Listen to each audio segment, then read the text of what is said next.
Okay, ladies and gentlemen, we need to remind you that this debate is not about is FDI a great idea or a bad idea, but the real question in this debate is that which priority creates the greatest long-term benefit for Indonesia people and also Indonesia itself.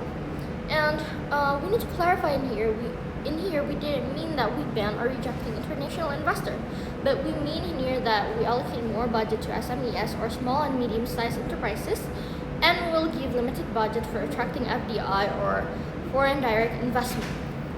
Okay, so let's get to know first what is economic growth in here means. Economic growth in here means that we get a great beneficial that is actually impactful to our people, but it doesn't mean that how much and how many investment we got in our country. And there's some actors that live in here, which is of course the government of Indonesia, who actually allocate the budget and also making the policies, and also Indonesian people who actually get the impact, and also FDI or foreign direct investment. And what is happening right now? What is the status quo that happens to this motion? So right now, as we know that Indonesia actively competes to attract this foreign direct investment with giving a tax holiday and also investment friendly regulation that makes people easy to actually do investment in Indonesia. And it is very large in here. And how about SMEs? Yes, Indonesia is still supporting SMEs. It doesn't mean that Indonesia is not supporting it at all. But right now, SMEs or small and medium-sized enterprises still actually face many problems like limited access and also difficult licensing, unlike the Indonesian to FDI that they give a very friendly regulation for them, and it's very easy. And also, SMEs also still a lack of technology that makes it very limited for us to continue and also to grow to be better in the future.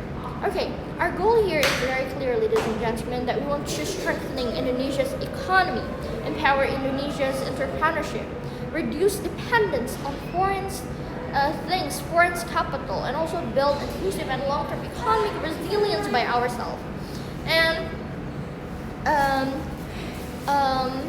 And let's do some definition in here.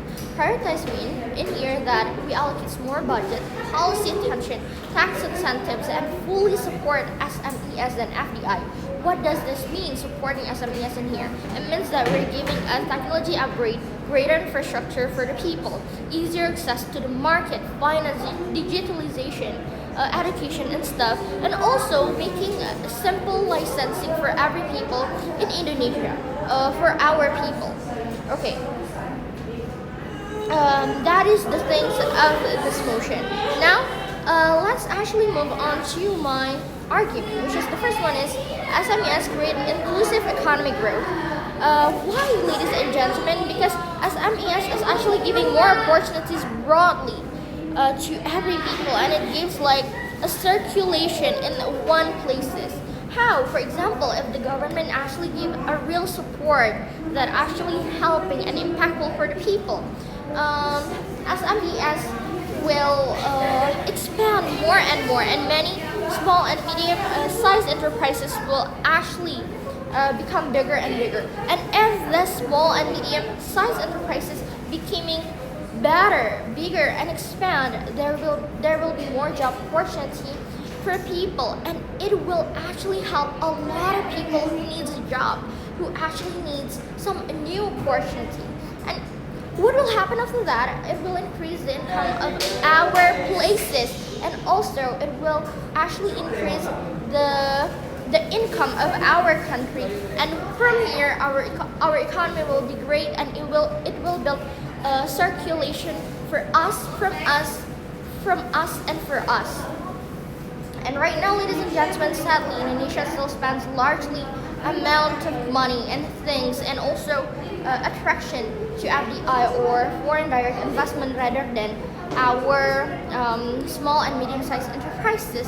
And from that, ladies and gentlemen, we know that yes, it is actually giving opportunity, but sadly, it is actually giving a beneficial only for certain sector regions or people, and it's not really inclusive inclusive for everybody.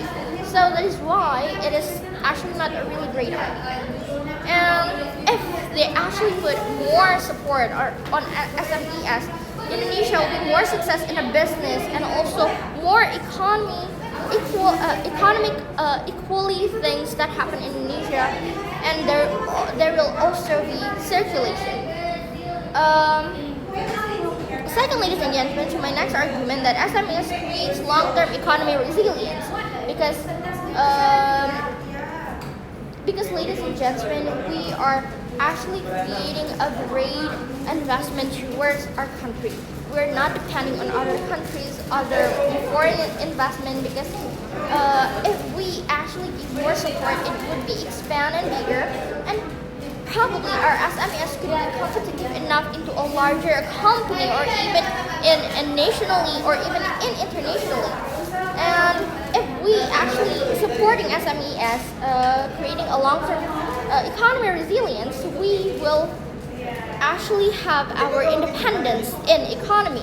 Because what will happen if we only give all of the money into attracting people or FDI to actually invest to us, it will create a heavy dependence on foreign capital, and economy will become vulnerable when they have like an issue or like when they leave and stuff, because we know that there are a lot of global problems right now, and if we actually have this as our main priority, it will actually affecting our country badly, especially when our economy itself is not really great.